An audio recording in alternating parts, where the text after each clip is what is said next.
Hi, it's Steve from PartSelect. Today we're going to show you how to change the temp sensor on your refrigerator. It's a really easy job. All you need is a 1/4-inch nut driver, a pair of strippers and crimpers, and some wire splice connectors. Let me show you how we do it.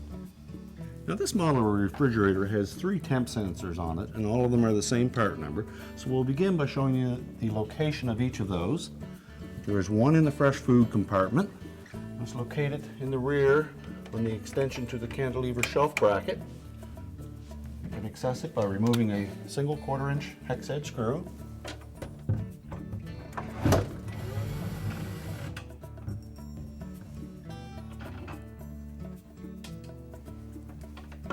You can slide that extension upwards, disengage it from the rail, pull it out, and you'll see the sensor hanging down on the top portion of that. There should be enough wire lead there to pull it out far enough to clip it off and to butt splice a new one on. Simply tuck it in behind that extension.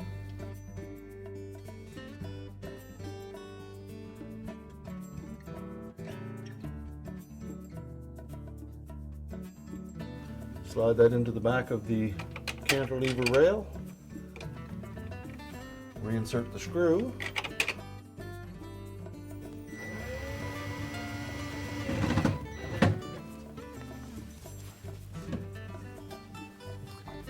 Now the next 2 sensors are located in the freezer compartment. There's one that is located at the very bottom of the evaporator over on the left-hand side, and you can see it tucked into a little holder there.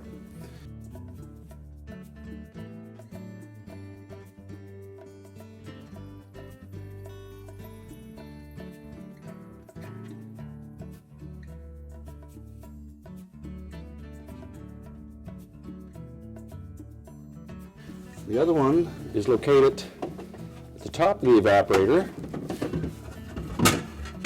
right in this general area. Now to access those, you would have to remove the 2 1/4-inch hex head screws that hold the evaporator cover on, pull that cover out of the way, and then you have access to both of those sensors. Today we're going to show you the repair for the one on the top of the evaporator because it is the most common one to fail. Now before we begin this repair, we'll start by disconnecting the power. Simply pull the plug. We'll open up the freezer door and remove all of the shelves in the bottom bin.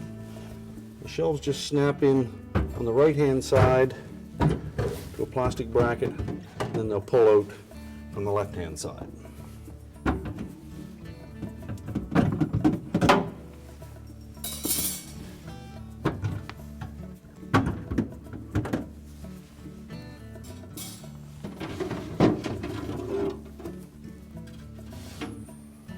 Next, we'll take the light cover off, just pull out on it and then push upwards. There's a lip on the front of that cover that hooks onto a couple of tabs on the evaporator fan motor bracket. We'll next take out the light bulb. We'll set that aside. Then we're going to remove the 2 1/4-inch hex head screws that hold the top of the evaporator cover to the fan housing.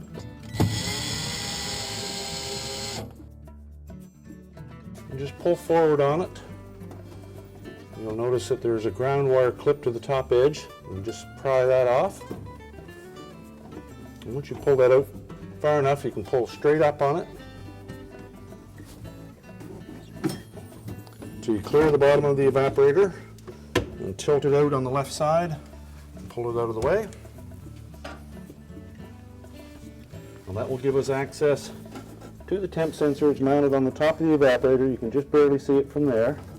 It clips into a little bracket. Now we'll begin by removing the sensor from the top portion of tubing on the evaporator. Just unclip it. We can remove the sensor from that clip. It should slide out.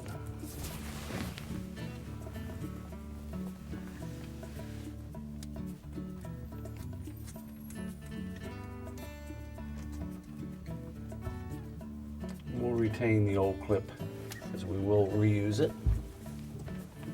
Next, we're just going to cut that sensor 2-lead harness cut it far enough so that you have room to connect a new butt splice connector to it. Discard the old one. And we'll separate these two leads.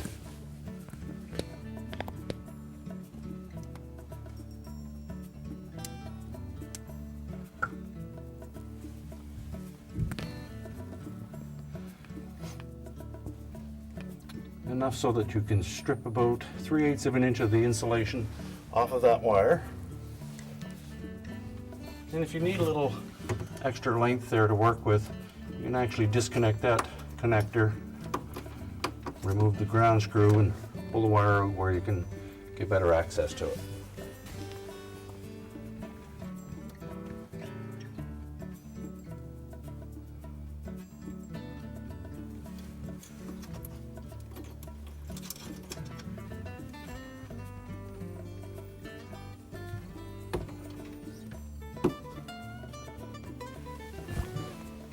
Next, we'll twist this stranded wire so that it fits easier into the butt splice connector.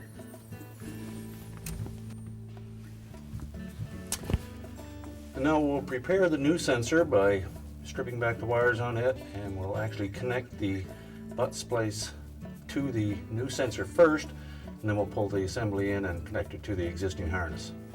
Now, it is easier to prepare the new temp sensor outside of the refrigerator, as there isn't a lot of room to work inside of it.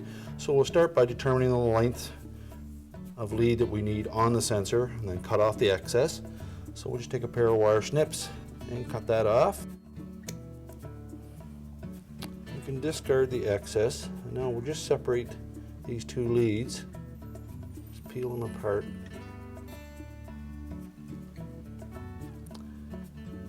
Enough that you can actually get a pair of crimpers inside of them.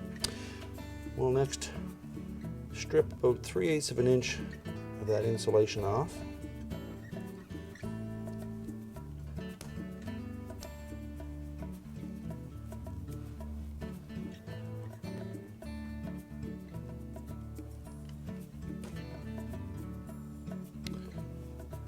And we'll just twist that stranded wire into a nice tight bundle.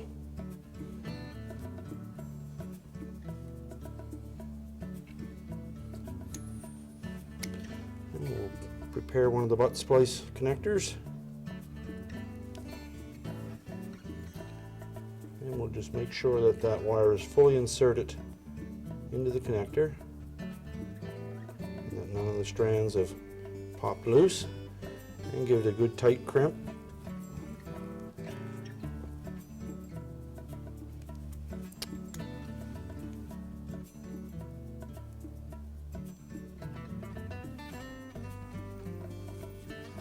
Do the same for the second one.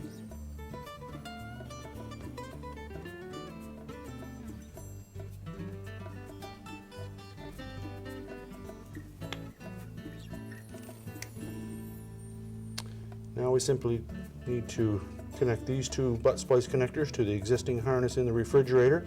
And once we're done all that, we should tape those connectors up just to prevent any moisture from getting in.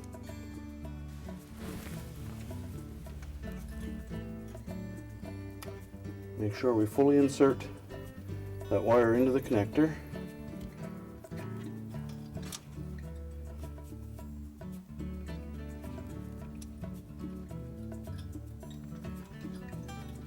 Crimp it tight.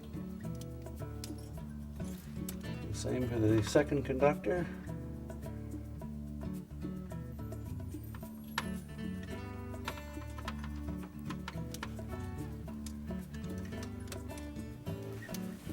Next, we'll insert that sensor into the mounting bracket. And it's probably a good idea to put a little bit of electrical tape around those butt splice connectors, as it is a moist environment here. So we'll just wrap a bit of the black electrical tape around it.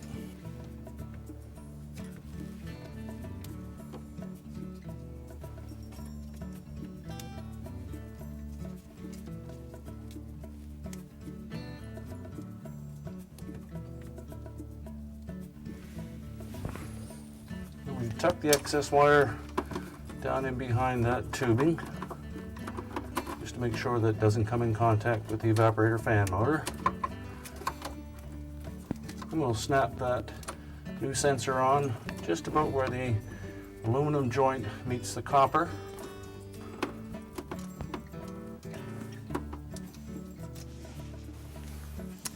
We'll take the evaporator cover, slide that in behind the rear shelf brackets.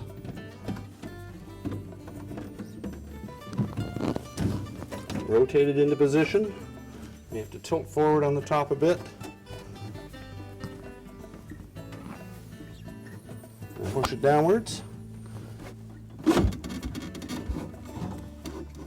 Once we get it down low enough, remember to reinstall the ground wire.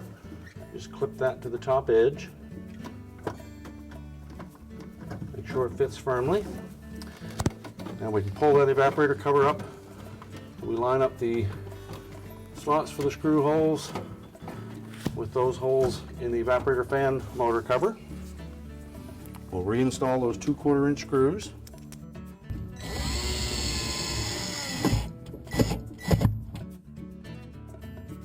We'll reinstall the light bulb.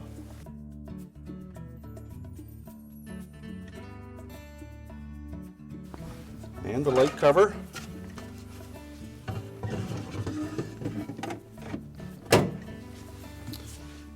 Next, we'll reinstall the shelving.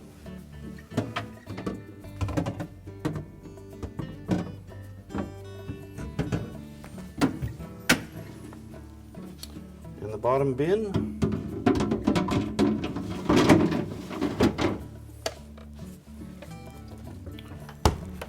We'll reconnect the power, and our repair is complete. Told you it was an easy job. Thanks for watching, and good luck with your repair.